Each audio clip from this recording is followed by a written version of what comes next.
Olá pessoal, tudo bem? Aqui é o professor Supermalva. Vamos aí para mais uma videoaula, mas antes de mais nada, vamos para o nosso ritual padrão. Se inscreve no canal, dá aquele like positivo, não custa nada e ajuda bastante o canal a crescer, desenvolver. Ajuda também nossos queridos colegas concurseiros conseguirem localizar as videoaulas com maior facilidade para auxiliar nos seus estudos também. Não custa nada e ajuda bastante, pessoal. Então se inscreve no canal, dá aquele like positivo e vem com o tio. Pessoal, nós vamos aí agora para a nossa 21ª aula sobre o Referencial Curricular Nacional para a Educação Infantil, que trata do conhecimento de mundo, né? O terceiro volume aí, que fala sobre o conhecimento de mundo. E dando continuidade às nossas videoaulas passadas, nós agora vamos falar sobre objetivos, né? Objetivos para crianças de 0 a 3 anos, que corresponde à creche, 0 a 3 anos. Pessoal, sempre peço aí para vocês se inscreverem, peçam para os parentes, o papai, a mamãe, o marido, a esposa, o filho, se inscrever no canal do professor Supermalva, pode desativar o sininho. Quem não é da linha da pedagogia, desativa o sininho para não receber as notificações, né, para não ficar se incomodando também, mas não deixa de se inscrever, pessoal. Tem poucos inscritos aí, faça as videoaulas com o maior carinho para todos, né, para auxiliar nos estudos de todos. Então assim, ó, meu pagamento aí é uma grande recompensa para mim, são realmente as inscrições aí que vai fazer o canal crescendo aos poucos também, tá bom? Vamos lá. Pessoal, objetivos para crianças de 0 a 3 anos. As instituições e profissionais de educação infantil deverão organizar sua prática de forma a promover as seguintes capacidades para as crianças. Então, tanto as instituições, as escolas, né, quanto os professores, profissionais de educação, eles deverão organizar sua prática de forma a promover as seguintes capacidades para as crianças: participar de variadas situações de comunicação oral para interagir e expressar desejos, necessidades, sentimentos por meio da linguagem oral, contando suas vivências. Gente, um bom exemplo disso é a boa e velha tradicional roda de conversa. Mas a roda de conversa, pessoal, ela não pode ser aquela coisa em que o professor faz um monólogo, ele expõe as temáticas e as crianças vão falando de cada vez. Isso aí não é roda de conversa. Roda de conversa, o professor solta ali uma pergunta inicial, no estilo: como foi o final de semana, o que você fez ontem à tarde, o que você espera da aula hoje, e aí deixa as crianças se expressarem. Como eu falei, muitas vezes vai surgir pequenas rodinhas dentro da roda de conversa, né? Aqueles grupinhos das meninas, dos meninos, os meninos que estão melhor que os outros. Então, assim, também é necessário permitir esse tipo de rodinhas dentro da roda de conversa, tá? Se você fizer uma pergunta e esperar que 30 crianças respondam aquela pergunta ali, vai ficar cansativo para o professor, fica cansativo para as crianças, fica uma coisa mecanizada e passa a não ter nenhum significado. Então a roda de conversa tem que ser uma coisa bem livre mesmo, para que eles possam se expressar de uma forma bem natural. Segundo aqui, pessoal, interessar-se pela leitura de histórias, tá?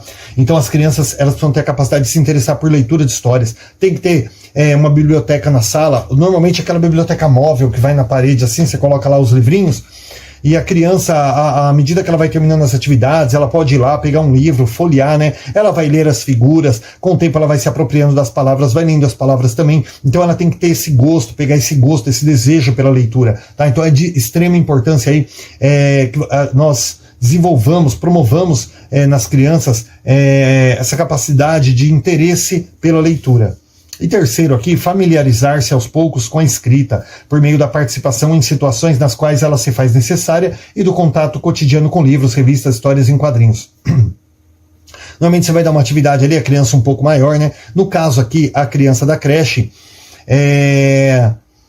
a escrita dela vai ser o quê, gente? Ela é aquele contato do giz com o lápis, ou do giz ou do lápis com o papel, com a parede, com o chão, tá? No caso aí vai ser a escrita dela. E ela vai representar o que naquela escrita? Aqui, coisas que ela tem contato. Normalmente aqui livros, revistas, né? Jornais, história em quadrinho. Aquilo que você colocar a criança em contato, ela vai tentar reproduzir por si própria. Tá bom? Agora nós vamos para as crianças de 4 a 6 anos, que são referentes à pré-escola, né?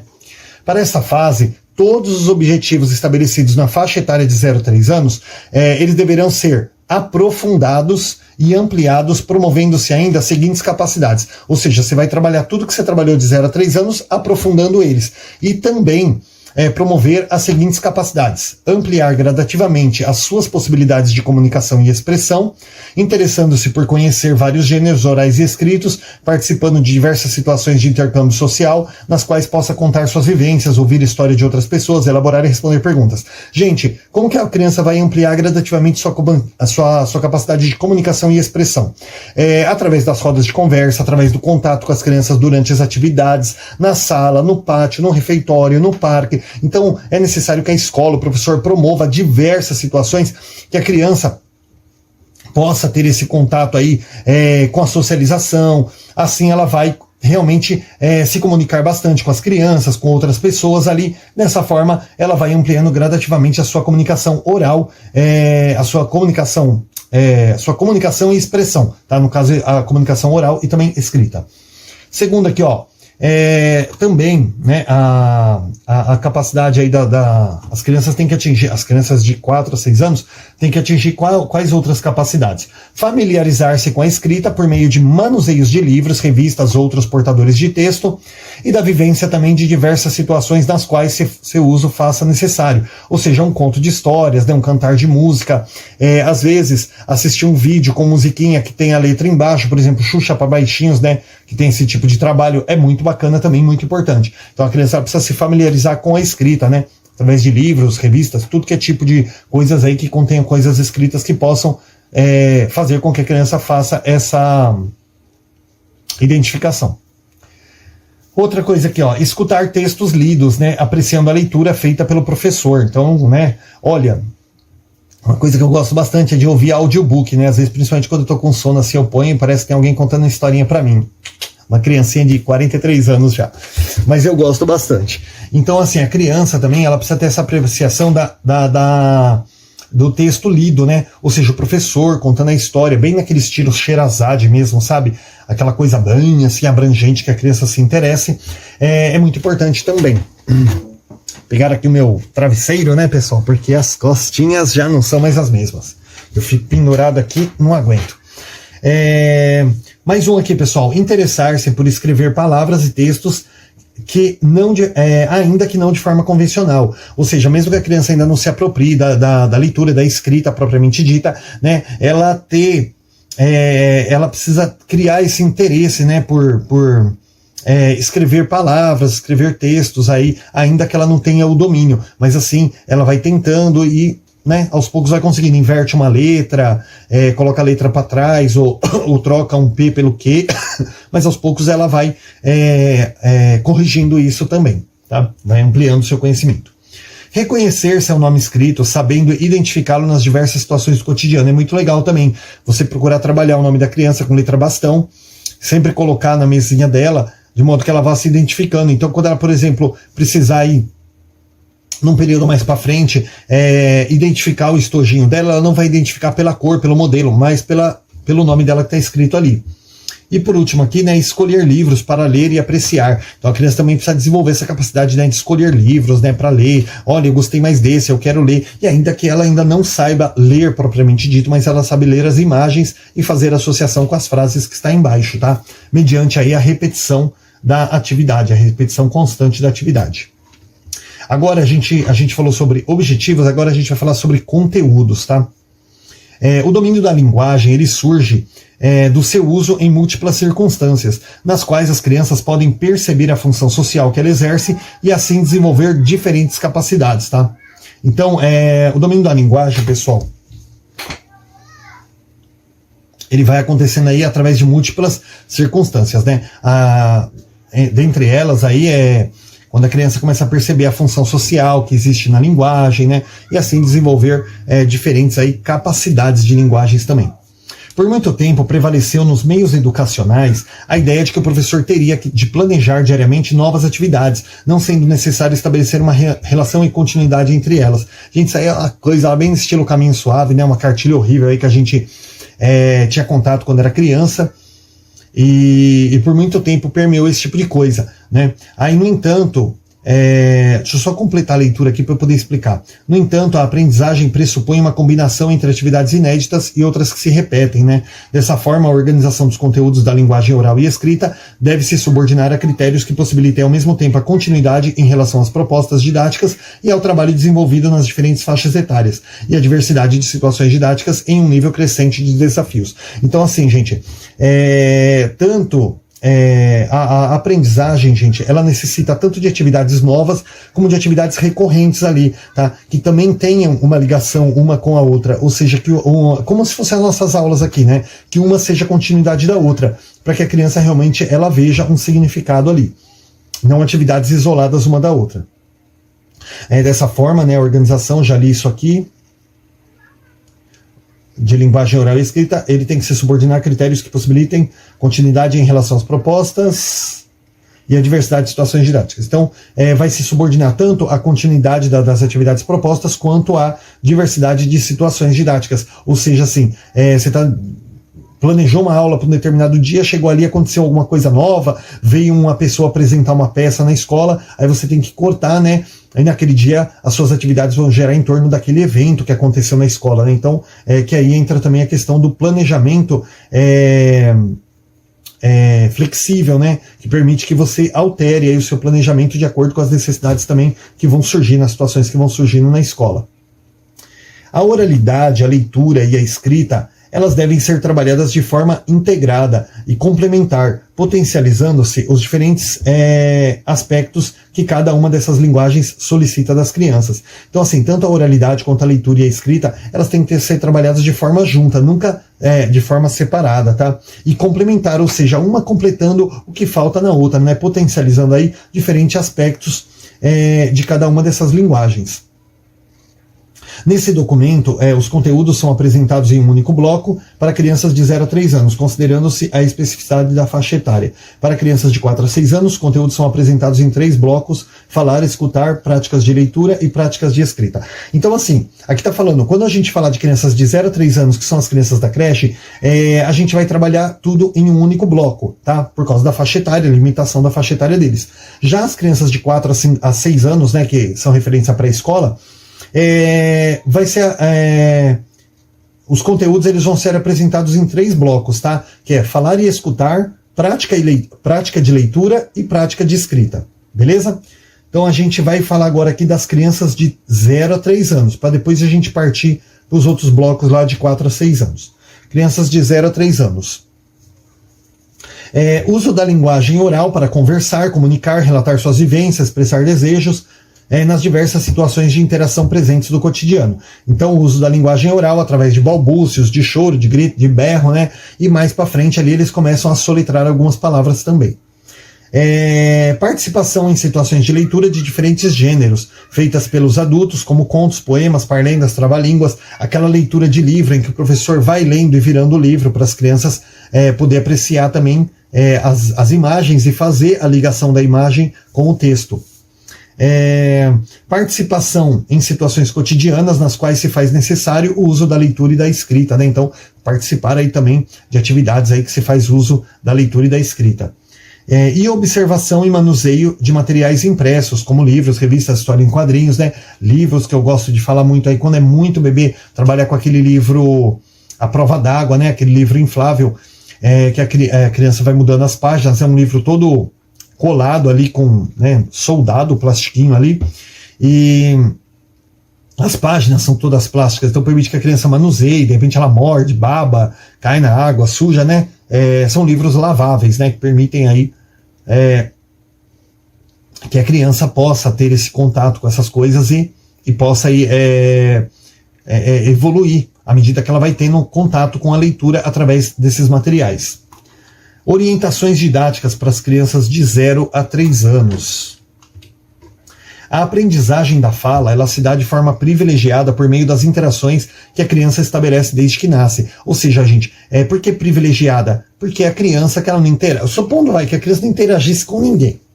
O adulto vai lá, cuida dela, não olha para a cara dela, não fala com ela. Gente, ela não vai desenvolver a fala de uma forma perfeita, ela vai fazer balbúcio, igual as histórias lá dos homens da caverna, né, que faziam... Por quê? Porque eles não tinham quem ensinasse, não tinham quem passasse de uma instrução para eles, dessa forma eles não desenvolviam a linguagem, só faziam urro, né? E a criança, ela vai desenvolvendo a partir do momento que ela vai socializando, vai interagindo com outras pessoas. Então, a partir de quando ela nasce, por meio das interações aí, a aprendizagem da fala se dá. As diversas situações cotidianas nas quais os adultos falam com a criança ou perto dela configuram uma situação rica que permite à criança conhecer e apropriar-se do universo discursivo e dos diversos contextos nos quais a linguagem é produzida. Então, gente, aquelas situações em que o adulto ele conversa com a criança ou conversa perto dela com outra pessoa, é uma situação rica que permite a criança conhecer e se apropriar desse universo discursivo aí mesmo que observando. Isso aqui eu já falei numa outra aula, pessoal, tá só repetindo. As conversas com o bebê nos momentos de banho, de alimentação, troca de fralda são exemplos dessas situações, né?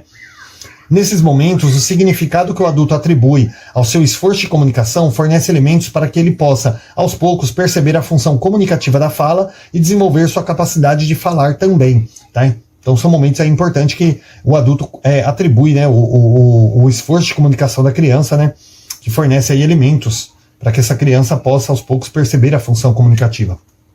É importante que o professor converse com bebês e crianças, ajudando eles a se expressarem, apresentando-lhes diversas formas de se comunicar, o que deseja, o que sente, o que necessita, né? Então, fazer bastante gestos assim, né? E repetir bastante várias palavras fáceis para que eles possam ir se apropriando aí dos comandos básicos, né? Das suas necessidades. Nessas interações, é importante que o adulto utilize a sua fala de forma clara, sem infantilizações e sem imitar o jeito da criança falar. Então, é muito importante que o adulto ele fale de forma clara ali, sem ficar com aquela coisa de lá, senão realmente a criança acaba não conseguindo aprender a forma correta de se expressar.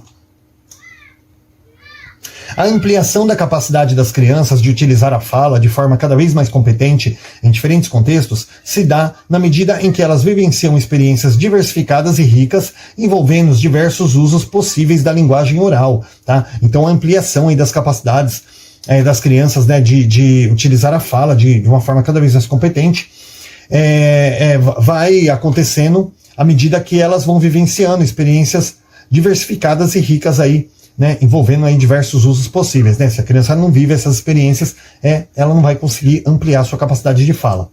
Portanto, eleger a linguagem oral como conteúdo exige o planejamento da ação pedagógica de forma a criar situações de fala, escuta e compreensão da linguagem. Então é necessário aí um planejamento de ação pedagógica, né? De modo aí a criar situações de fala para que a gente possa eleger, né, essa linguagem oral na vida da criança. Além da conversa constante, o canto, a música, a escuta de histórias também propiciam o desenvolvimento de oralidade, tá? Não é simplesmente conversar com a criança, mas propiciar aí outras situações para que também não fique cansativo, né, gente? A leitura pelo professor de textos escritos em voz alta, em situações que permitem a atenção e a escuta das crianças, seja na sala, no parque, debaixo de uma árvore, antes de dormir, né? Fornece às crianças um repertório rico em oralidade e em relação com a escrita. Então, assim, sempre que o professor lê um livro, em qualquer que seja a situação, lê um texto em voz alta, isso aí fornece um repertório muito rico à oralidade das crianças também.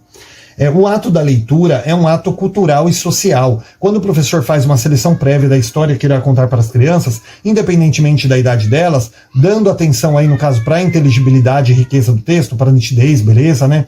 Ele permite às crianças construírem um sentimento de curiosidade pelo livro, revista, o gibi, né? No caso aí, pela escrita. Então, quando o professor vai lá, escolhe um livro bacana, um livro que possa prender a atenção das crianças, que tenha dragões e fadas e princesas, né? Dando essa atenção aí para a riqueza do texto, ele acaba permitindo as crianças construírem esse sentimento de curiosidade sobre a história e depois a criança vai explorar. Por exemplo, na minha escola, eu tenho um livro lá, eu tenho diversos livros, mas eu tenho um livro lá chamado assim, acho que é Bruxa, Vem à Minha Festa, alguma coisa assim, ou Vem à Minha Festa. E aí conta a história, a criança fica assim, bruxa, bruxa, vem à minha festa. Aí a bruxa fala, não, eu só vou se convidar o duende. Aí vira a página, duende, duende, vem à minha festa, eu só vou se convidar o pirata. E por aí vai vários personagens até chegar no final, né? E então as crianças, eles adoram essa história, porque é tão fácil de contar, e depois eles pegam um livro, tem vários fascículos desse livro, e eles ficam explorando ali tudo, e eles começam a recontar a história. Então eles vão assim, curiosos, instigados ali pela história que o professor contou. Por quê? Porque o tema agrada bastante eles, né? Então essa importância do professor escolher bem um tema, né, que seja pertinente, que agrade as crianças, é muito bacana, porque permite aí que as crianças realmente aguçem as suas curiosidades, né? A importância dos livros. Gente, eu tô gritando aqui, porque tem um monte de criança gritando aqui do lado de fora no condomínio. Então eu tô gritando aqui pra ver se eu termino a aula logo. Porque senão daqui a pouco tampa a voz aí, vocês não escutam mais, eu aqui só escuto as crianças. A importância dos livros e demais portadores de textos é incorporada pelas crianças também quando o professor organiza o ambiente de tal forma que haja um local específico para livros, revistas, gibis, né, que seja aconchegante e no qual as crianças possam manipulá-los e lê-los, né, seja em momentos organizado ou espontaneamente. Então é muito importante, pessoal. Então assim, pessoal, é muito importante você ter diversos livros organizados em diversos momentos no local da sala, para que em diversos momentos... Gente, eu tô perdendo até concentração, que tanta gritaria que tá, me perdoem. É muito importante você ter livros, gibis assim, num canto da sala, para que em diversos momentos as crianças possam manipulá-los, e não exatamente no momento específico, tá? Deixar as crianças levarem um livro para casa para ser lido junto com seus familiares é um fato que deve também ser considerado, porque aí é uma forma de incentivar a família também o hábito da leitura com a criança. As crianças, desde muito pequenas, elas podem construir uma relação prazerosa com a leitura, tá? Compartilhar essas descobertas com seus familiares é um fator positivo nas aprendizagens das crianças, dando um sentimento mais amplo da leitura. Eu sempre costumo dizer que a criança, muitas vezes, ela não quer fazer alguma coisa, ela quer fazer alguma coisa com os pais, né?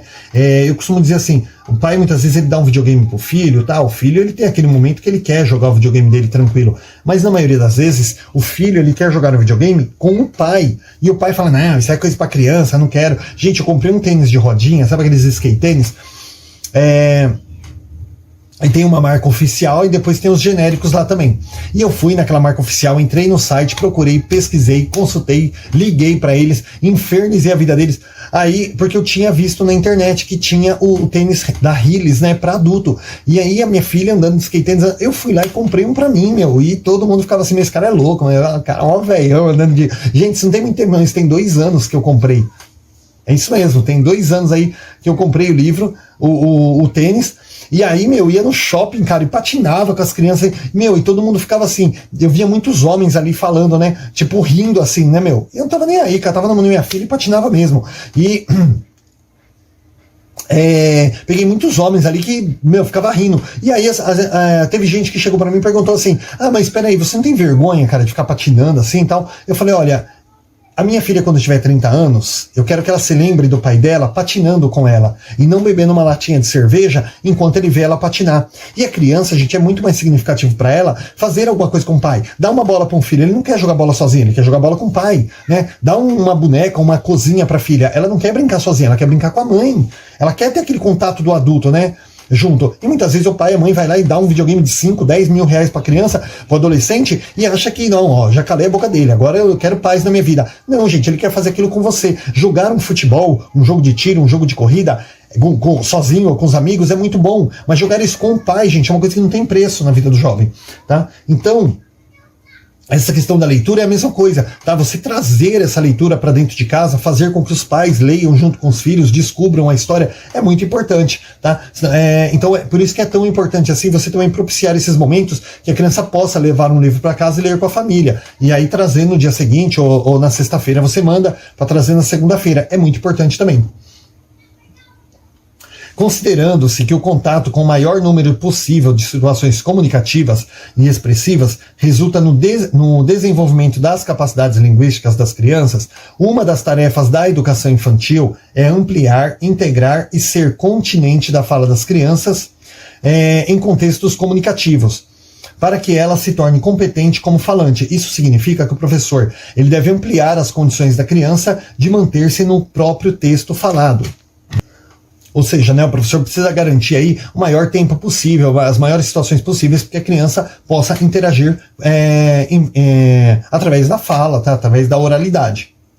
Para tanto, deve escutar a fala da criança, deixando se envolver por ela, né? Ressignificando-a, resgatando-a, sempre que necessário. Então, assim, gente, uma coisa que eu também brigo muito com os meus pais, que eu falo, pai, o pai chega na porta da escola, já cata uma chupeta, enfia na boca da criança, e é uma criança de 4, 5 anos de idade, o pai já vai lá e enfia uma chupeta na boca porque não quer ouvir. A mãe, né, chega lá, leva pirulito, salgadinho, já dá pra criança, pra não ter que ouvir a história da criança. E a criança, ela quer contar o que aconteceu na escola dela, ela quer se expressar. É engraçado que os pais só ouvem os filhos quando o filho reclama alguma coisa do professor. Mas quando ele vai contar alguma coisa legal que aconteceu, nenhum pai vai lá falar, professor, puxa, ele contou que o senhor brincou com ele, o senhor fez atividade, poxa, que bacana, obrigado, hein, parabéns pelo seu trabalho. Ninguém fala isso, gente. Mas se a criança falar, o tio brigou comigo, Ave Maria, a mãe vai lá com 38, uma pistola, uma espingarda, faca do Rambo, espada do He-Man, pra arrebentar com o professor, né? E é muito importante a gente fazer esse trabalho de formiguinha de modo aí que as famílias aprendam a ouvir as crianças também, porque na sala de aula nós ouvimos, nós fazemos a roda de conversa, estamos em constante contato com eles, né? E em casa nós precisamos fomentar que as famílias aprendam também a ouvir a criança, né? Não apenas quando reclama de alguma coisa, mas também quando vai falar ali do seu dia a dia, né? No cotidiano. Em uma roda de conversa, por exemplo, a professora pediu que uma criança relatasse o motivo de suas faltas, explicitada pelo seguinte diálogo. Então, assim, então ela falou assim, por que você tá faltando tanto, né? Aí a menina, porque sim não é resposta. Ah, eu tava doente. Bom, você faltou porque tava doente? E que doença você teve, você sabe? A criança faz que não com a cabeça. Não? Ué, você não consegue falar pra gente como era a sua doença? Ah, era vermelho, coçava. Aí a professora fala, você teve catapora, né? Que dá umas bolinhas, né? Que se coçar viram feridas. Alguém já ouviu falar dessa doença? Aí cabe ao professor, atento, interessado, auxiliar na construção conjunta das falas das crianças para torná-las mais completas e complexas. Ou seja, vai falar ali da por que a coleguinha faltou, né? Que ela estava dodói, que era catapora, o que é a catapora, e assim. Aí o professor vai começar uma conversa. Aí algumas crianças vão começar a falar, porque eu tive febre, porque eu tive assim, porque o meu nariz escorreu, porque eu estava tossindo, porque o meu dedinho doeu. Ah, porque a minha perna virou do avesso. Gente, aí eles vão começar diversas histórias, e aí você vai fomentar através de uma interação saudável, você vai fomentar aí realmente aquela oralidade da criança, né, proporcionando através de todas as atividades possíveis. Ouvir atentamente o que a criança diz para ter certeza de que entendeu o que ela falou, podendo checar com ela por meio de perguntas e repetições, se entendeu mesmo o que ela quis dizer, ajudará a continuidade da conversa. Então o professor precisa também ter clareza. Não é assim, a criança fala, ele, eu brinco muito com a minha filha, porque tudo que a minha filha fala, é lindo, é lindo. Às vezes eu tô jogando videogame, ela tá falando, é lindo, é lindo, é lindo. Aí a minha filha fala, pai, você nem ouviu o que eu falei, pai. Sabe, eu falei que eu matei um cara ali na esquina, o senhor tá falando que é lindo. Então, assim, mas isso é uma brincadeira que eu faço com ela. Claro que eu escuto atentamente as histórias dela, né? Aquilo que ela passa pra mim, e nós temos que procurar entender o que a criança tá falando pra gente, para que a conversa continue fluindo, né? E não simplesmente fingir que está ouvindo, não dando significado ali, a devida atenção pra criança. Para as crianças muito pequenas, uma palavra como água pode ser significada pelo adulto dependendo da situação como. Olha só. Ah, você quer água? Você derrubou água no chão? Os professores, eles podem funcionar como apoio de desenvolvimento verbal das crianças, né? Sempre buscando trabalhar com a interlocução e a comunicação efetiva entre os participantes da conversa. Então, assim, quando a criança fala água, né, o professor automaticamente fala, você quer água? Às vezes a criança está mostrando que tem uma água no chão, né? E aí o professor precisa entender qual é o contexto daquilo que a criança estava falando para saber qual é o contexto da palavra água na conversa da criança, beleza? O professor tem também um importante papel evocador, né, de lembranças. Objetos e figuras podem ser desencadeadores das lembranças das crianças, e seu uso pode ajudar a enriquecer a narrativa delas. Então muitas vezes o professor pode falar assim, igual aquele dia, né, que você me falou assim, e a criança vai lembrar daquela história, e ali, ela vai, e muitas vezes o professor fala, Deus me livre lembrar a criança de alguma coisa, que aí é que a conversa não acaba, mas a intenção é a conversa não acabar. E aí quando a criança está falando, chega um outro coleguinha, e esse outro coleguinha, ele também vai entrar no meio da conversa, também vai contar outra coisa dele, e a intenção é justamente essa, pessoal, tá? Agora, como eu costumo dizer, né, tem muito professor que ele não quer ser incomodado, né, pela criança, pelo aluno ali. Então eu não sei bem o que essas pessoas vêm fazer numa sala de aula, tá? Se você escolheu ser professor, cara, o trabalho é esse aqui, tá? Se você quer sossego, sombra e água fresca, vire youtuber. Aí você faz um videozinho por semana, não eu, né? Eu faço um monte aqui, tudo de graça, pessoal. Mas assim, vai lá fazer videozinho de autoajuda do YouTube aí, meu, fazer vídeo de game, de oficina, aí você torce pra ficar rico. Agora, se você escolher ser professor, ser um educador, gente, é trabalho constante, tá bom? Então tem que ouvir as crianças o tempo todo aí, conversar com elas e promover essas interações. A gente vai ficando por aqui, pessoal, porque... a gente vai ficando, meu Deus, eu falei sobre youtubers, né, de games, eu jogo muito videogame e eu pego muito essas gírias de youtuber, então peço mil perdão para vocês, a gente vai ficando não existe, tá? Gente, a gente fica por aqui, porque já deu o horário aqui da aula, a gente vai entrar com os conteúdos para as crianças de 4 a 6 anos agora, tá? A gente encerrou aqui as de 0 a 3 anos, e lembrando que de 4 a 6 anos são divididos em 3 partes, tá? Os conteúdos aí. Aí a gente vai falar sobre o falar e escutar, mas isso só na próxima aula, que agora já deu tempo aqui. Por enquanto, pessoal, vai se inscrevendo no canal, divulguem o canal aí para os parentes e amigos, peço que se inscrevam também, dá aquela curtida, bons estudos e até a próxima aula.